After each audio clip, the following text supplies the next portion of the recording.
صل وسلم وزد وبارك على رسول الله وآله الأطهار على رسول الله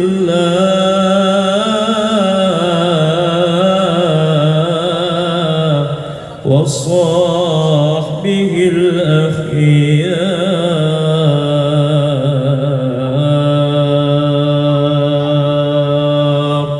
السلام عليكم ورحمة الله وبركاته. Waalaikumsalam. Baik Bapak Ibu yang kami hormati, selanjutnya akan kita dengarkan bersama tausiah yang akan disampaikan oleh yang sama-sama kita hormati dan kita muliakan, Ustadz Haji Abdul Somad. Disilakan.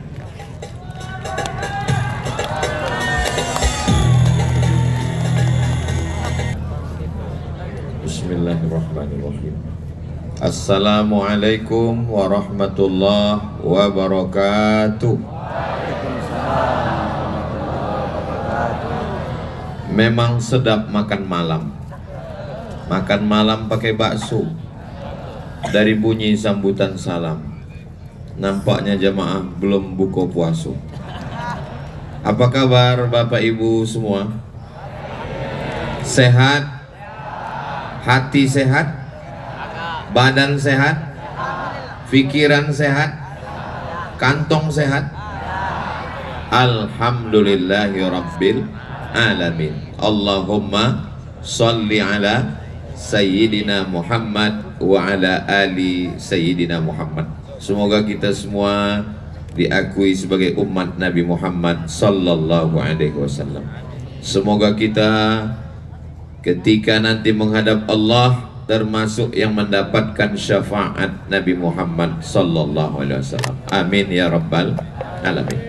Al-habaib al-afadil, para habaib yang mulia, wa akhussu bidzikri Sayyidi Al-Habib Umar Abdul Aziz bin Syihab hafizahullah wa saddada khutah. Al-ulama al-ajilla, para ulama yang dimuliakan Allah, dan saya khususkan menyebutkan salah satu nama Al-Mukarram Ustadz Kemas Ali. Hadirin hadirat, muslimin muslimat, semua yang berhadir ini dimuliakan Allah Subhanahu wa taala. Amin ya rabbal alamin. Kalau kita lihat dari bawah, melihat Bapak Gubernur yang baru, Bapak Haji Herman Deru, melihat Bapak Wali Kota, Wakil Wali Kota Palembang yang baru, Bapak Ratu Dewa dan Bapak Prima Salam, melihatnya enak atau tidak enak?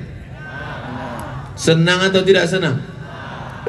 Bagi orang yang tidak mengikuti bagaimana perjalanan hidup mereka, orang akan melihatnya, oh enak sekali perjalanan hidup mereka ini. Tapi saya yang selalu datang ke bumi Sriwijaya, yang selalu datang ke Palembang, 3 orang ini saya selalu ikuti fase proses kehidupan mereka. Ketika, mohon maaf, bukan ingin membangkit luka Bapak Haji Herman Deru, tapi ketika saya datang saat 40 hari almarhumah, pulang dari situ saya berpikir, kira-kira Pak Haji Herman Deru ini apakah masih sanggup menjalani hidup ke depan? Pukulan yang paling berat dalam hidup adalah, Nabi menyebutnya as-sadmatul ula, pukulan yang sangat keras, pukulan yang sangat kuat, mesti kuat mengembalikannya kepada Allah. Inna lillahi wa inna ilaihi raji'un. Buah hati belayan jiwa, hasil dari cinta dan kasih sayang, dibesarkan dari mulai kecil sampai besar dan dewasa, tiba-tiba ditarik oleh Allah Subhanahu wa ta'ala, dan beliau lulus melewati ujian itu. Rupanya Allah ingin membalas, dan akhirnya hari ini kita melihat apa yang diinginkan Allah, supaya semuanya diserahkan kepada Allah, semuanya pinjaman dari Allah, semuanya hanya diberikan Allah sekejap, setelah itu ditarik oleh Allah, dan mulut berkata, pikiran mengembalikan, hati menenangkan, mulut mengucapkan inna lillah wa inna ilaihi raji'un. Bagaimana pula dengan Bapak Ratu Dewa? Dikatakan sebagai orang kampung, tak punya potongan untuk jadi pejabat, tidak layak untuk menjadi pemimpin, dipermalukan di depan orang banyak, ratusan orang. Jangankan untuk menjadi pemimpin, mimpi pun tak layak. Tapi beliau bisa menahan emosinya. Saya yang mendengarkan pula yang emosi. Beliau bisa menahan, beliau tidak membalas, beliau balas dengan perbuatan baik. Lalu kemudian hari ini kita melihat balasan. Apa janji Allah? Innama yuwaffas sabiruna ajrahum bighairi hisab. Orang yang sabar akan diberikan balasan bighairi hisab. Bighairi hisab artinya tak bisa dihitung, unlimited. Tapi ada makna lain dari bighairi hisab. Maknanya tidak terfikirkan oleh akal manusia. Yang dikatakan dari kampung, yang dikatakan jangankan jadi pejabat, mimpi saja tidak layak, maka Allah berikan balasan, wa razaqahu min haitsu la yahtasib, diberikan rezeki dari jalan yang tidak disangka-sangka. Lalu kemudian bagaimana pula dengan wakil wali kota Bapak Prima Salam?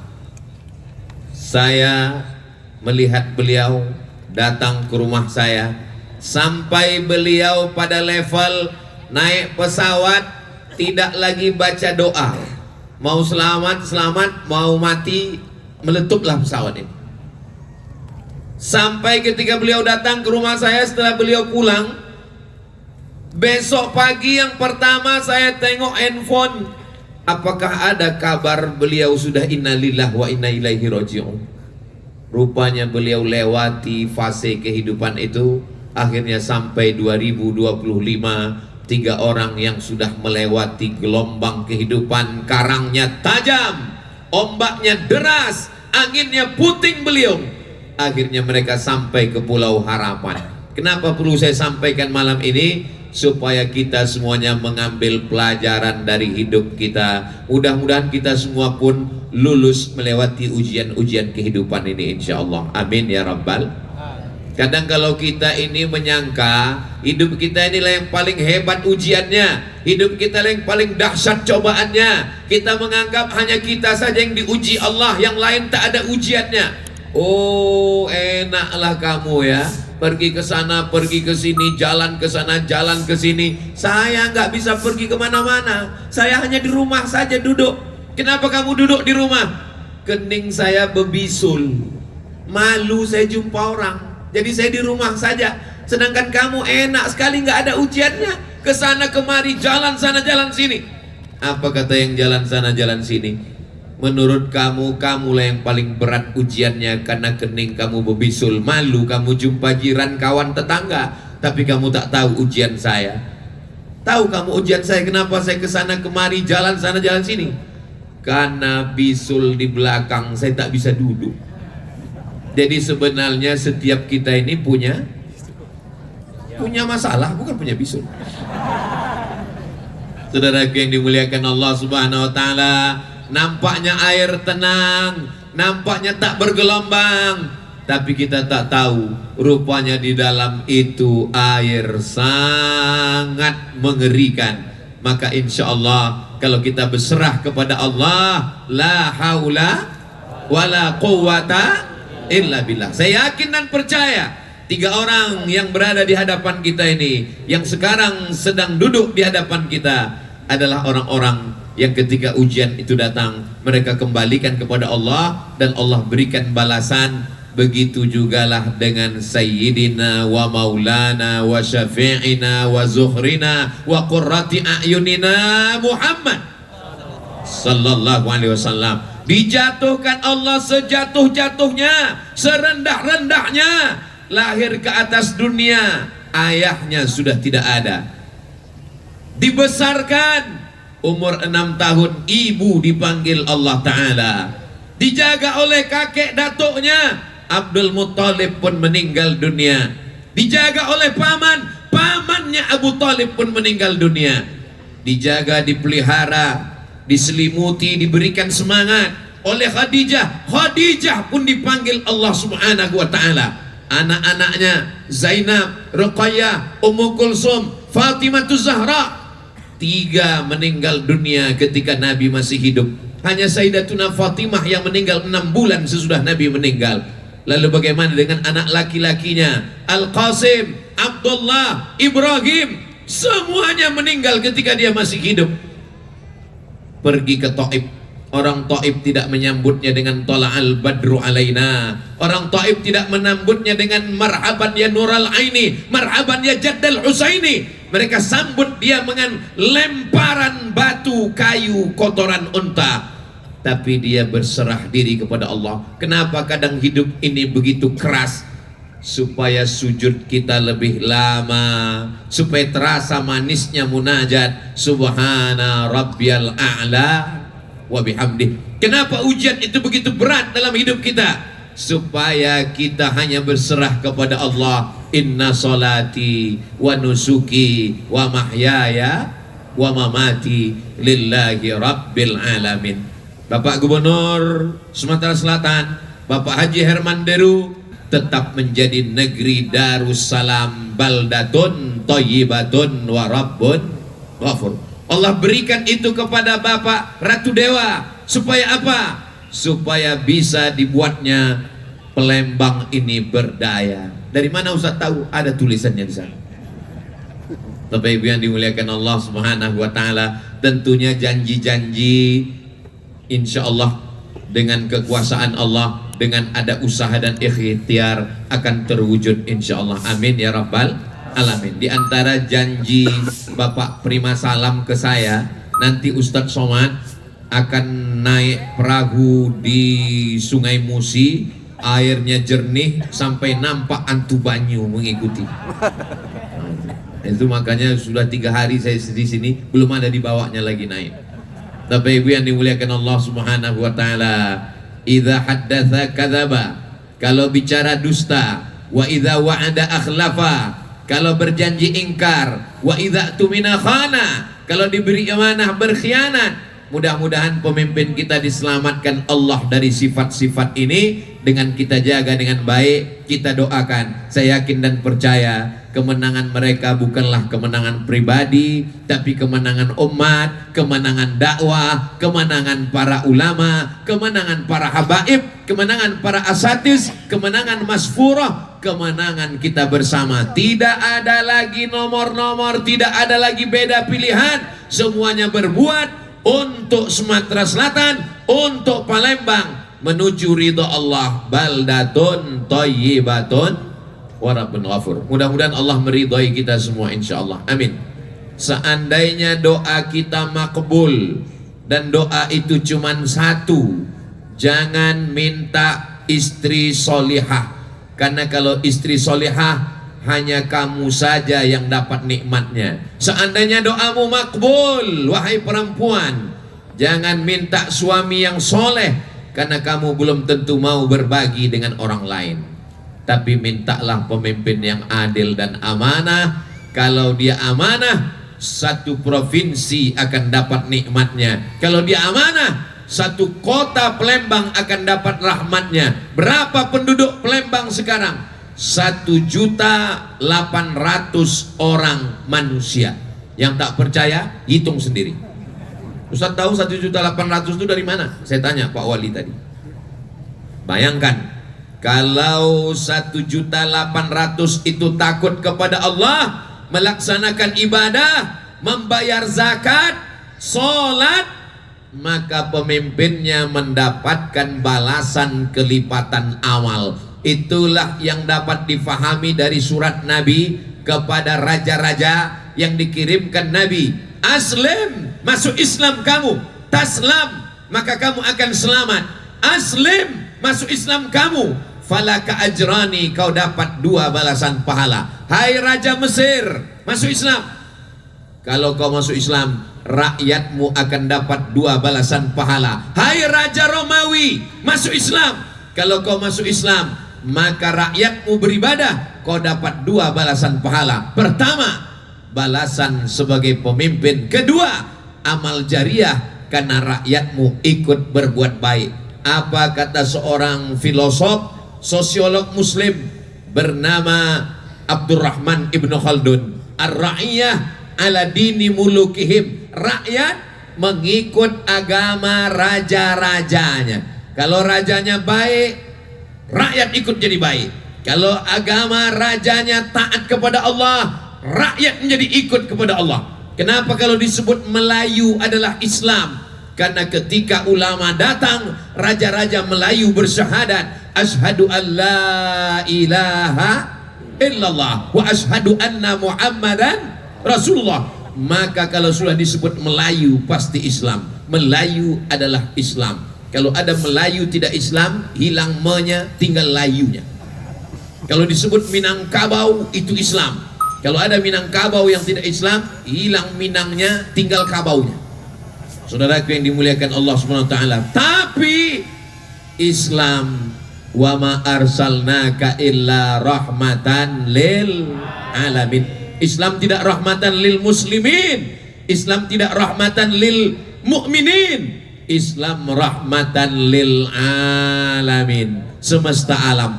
Walaupun namanya Palembang Darussalam, walaupun namanya Sumatera Selatan Darussalam, tapi yang tidak Islam semuanya tetap mendapatkan salam. Allah yang kita sembah itu diantara namanya Ya Rahman, Ya Rahim, Ya Malik, Ya Kudus.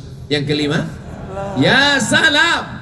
Allah yang kita sembah itu salam, maha kedamaian, maha keselamatan. Maka selesai sholat kita katakan Allahumma antas salam wa minkas salam wa ilaika ya'udus salam fahayyina rabbana bisalam. Selamat siapapun yang datang ke Palembang ini, walaupun agamanya beda, walaupun akidahnya beda. Ada orang non muslim yang datang ke Palembang ini tiba-tiba pulang hilang kepalanya? Enggak ada. Paling-paling hilang rendangnya. Itu pun kalau niatnya betul tulus. Tidak mungkin rendang sebanyak itu apinya kecil. Menurut ilmu perendangan, itu rendang itu mesti dimasak paling tidak 4 jam baru matang.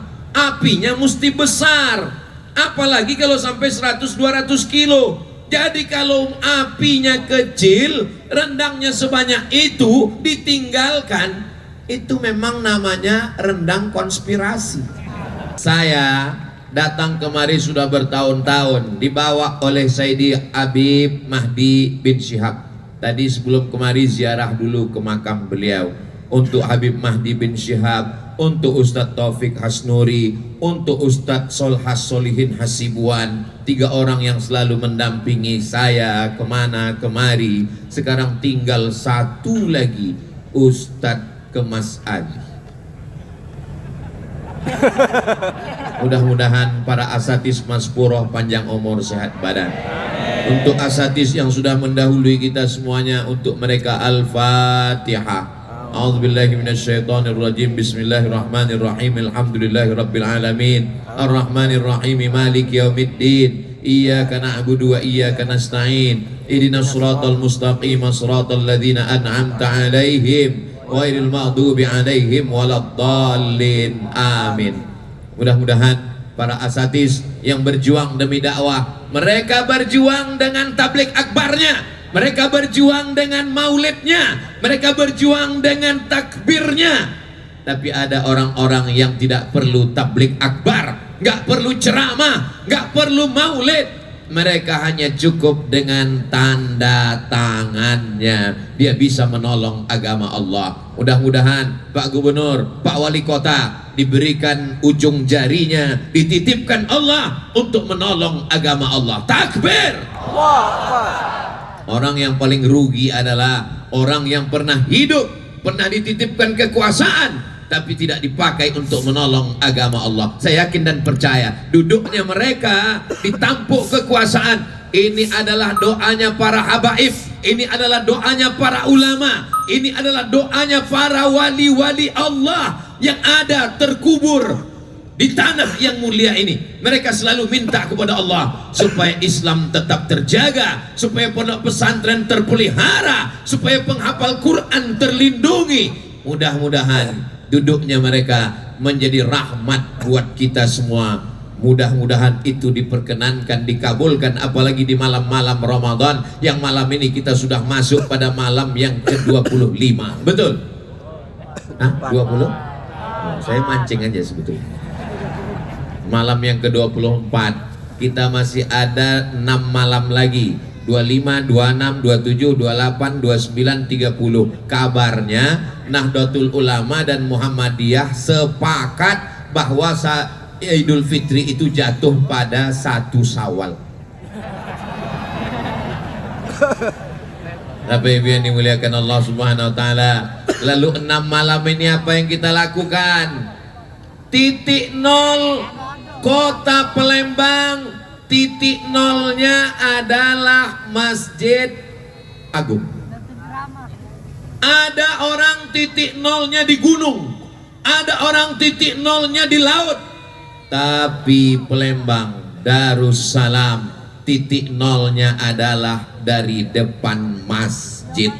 Ustaz tahu dari mana? Tadi saya ditunjukkan. Ustaz Somad tahu Ustaz titik nol mana Palembang ini? Nah, inilah di depan masjid ini. Inilah titik nol.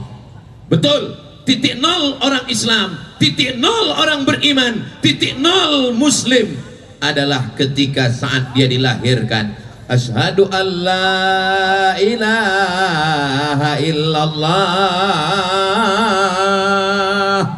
Itulah titik nol kita berawal. Dan titik nol kita akhir adalah laqinu mautakum, talqinkan orang yang mau mati. Saya tengok perahu ini dari tadi ke sana kemari, ke sana kemari, macam setrika. Saat hilang pula bahan saya. Titik nol seorang muslim adalah suara yang berkumandang di menara masjid. Asyhadu an la ilaha illallah. Saat matinya kalimat yang sama, laqinu mautakum, talqinkan orang yang mau mati sakratul maut di antara kamu, bisikan di telinga adalah la ilaha illallah. Ibu-ibu, kakak-kakak yang kebetulan suaminya payah betul bangun sahur, saya kasih 1 jurus, nanti bisa diamalkan.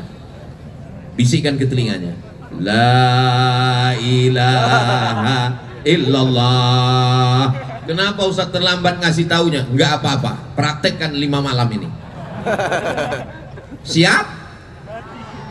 Mereka udah siap. Hati-hati yang laki-laki.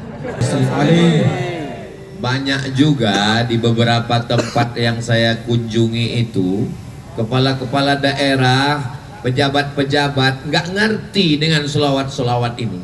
Sehingga kalau orang tidak ngerti, itu mendengarkan nasyid, mendengar ceramah, mendengarkan solawat, mendengarkan maulid, itu gatal kepalanya. Kapanlah selesainya? Jadi walaupun saya melihat ke depan, itu mata saya memandang juga ke samping. Ini Pak Gubernur dengan Pak Wali Kota ini paham tidak solawat yang dibaca ini?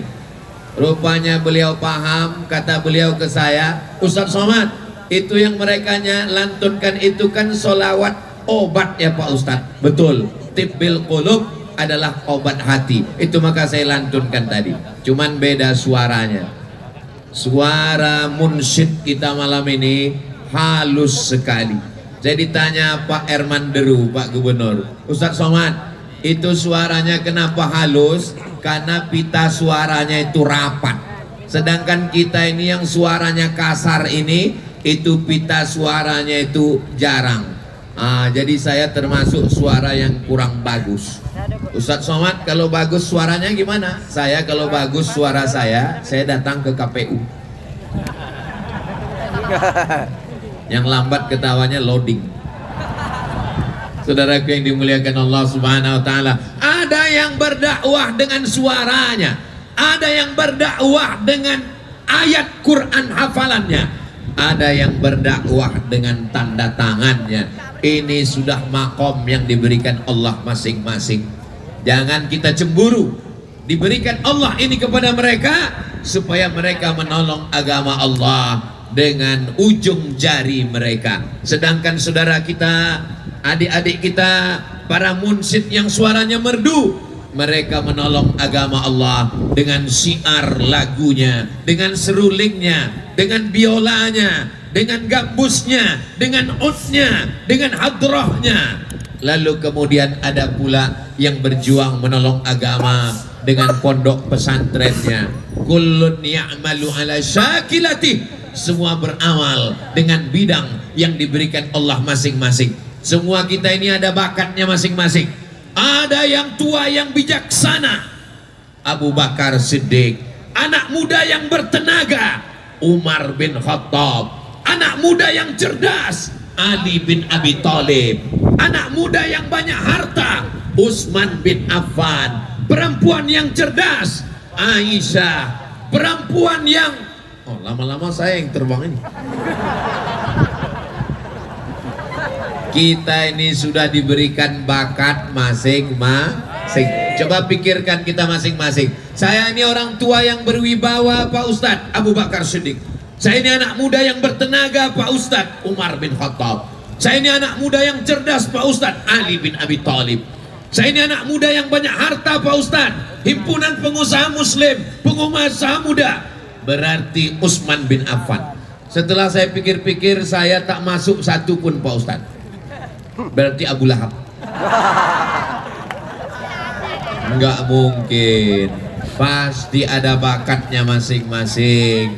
Yang berdakwah dengan kekuasaan, silakan dakwah dengan kekuasaan. Masya Allah, tabarakallah. Saya diberitahu berhenti tausiahnya jam 12, pas 10 menit lagi. Maka yang mau pulang silakanlah pulang. Saya biasa ceramah berdua dengan kamera. Saudara yang dimuliakan Allah SWT, kita isi ujung-ujung Ramadan ini dengan amal. Amal yang pertama, amal badan, banyak-banyak sholat sunat. Amal yang kedua, amal lisan, banyak-banyak khatam Quran. Amal ketiga, amal harta, zakat, wakaf, dan infak sedekah. Amal yang keempat, amal hati, amal zikir. Amal yang kelima adalah amal berdiam diri di dalam masjid. Itulah dia amal i'tikaf. Kita ulang sekali lagi. Saya ingin kita pulang dari sini bawa oleh-oleh 5 amal yang kita isikan di ujung Ramadan. Mudah-mudahan kita dapat Lailatul Qadar insyaallah. Amin. Amal yang pertama, amal badan, banyak-banyak sholat sunat. Sholat sunat tarawih, sholat witir, bangun malam tahajud, sholat sunat wudhu, sholat sunat taubat, sholat sunat hajat, sholat sunat mutlak, sholat sunat qabliyah, sholat sunat ba'diyah. Saya nggak bisa sholat sunat berdiri, duduk di kursi. Nggak bisa di kursi, telentang. Nggak bisa telentang, miring. Tak juga bisa, kami sholatkan. Yang kedua adalah amal lisan. Subhanallah, walhamdulillah, la ilaha illallah, Allahu akbar, astaghfirullah, Allahumma sholli ala sayyidina Muhammad, bismillahirrahmanirrahim, yasin wal Qur'anil hakim. Memperbanyak amal-amal lisan. Yang ketiga adalah amal harta, zakat, wakaf, sedekah, infak, wasiat, hibah, memberikan buka puasa, memberikan sahur on the road, memberikan baju baru untuk anak yatim, membawa fakir miskin. Yang keempat adalah amal-amal hati, ridho, qanaah, tawakal, sabar. Yang kelima adalah amal iktikaf, berdiam diri di dalam masjid. Tidak bisa iktikaf 24 jam. Masuk sholat isya, lanjut sholat tarawih, lanjut sholat witir, lanjut tadarus, masuk jam 8, pulang jam 10, mendapatkan pahala iktikaf. Mudah-mudahan sisa Ramadan ini bisa kita isi dengan amal soleh, sehingga kita keluar dari Ramadan ini mendapatkan Lailatul Qadar insyaallah. Amin ya rabbal. Umur umat nabi-nabi sebelumnya pendek, Nabi Musa 120 sampai 125, Nabi Nuh 950 tahun panjang, tapi umur umat Nabi Muhammad baina sittin wa sab'in, antara 60 dan 70. Mari kita isi dengan amal-amal soleh. Terima kasih atas segala perhatian. Mohon maaf atas segala kesilapan dan kekhilafan. Aqulu qauli hadza, astaghfirullah li wa lakum. Wassalamualaikum warahmatullahi wabarakatuh. Waalaikumsalam.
Waalaikumsalam.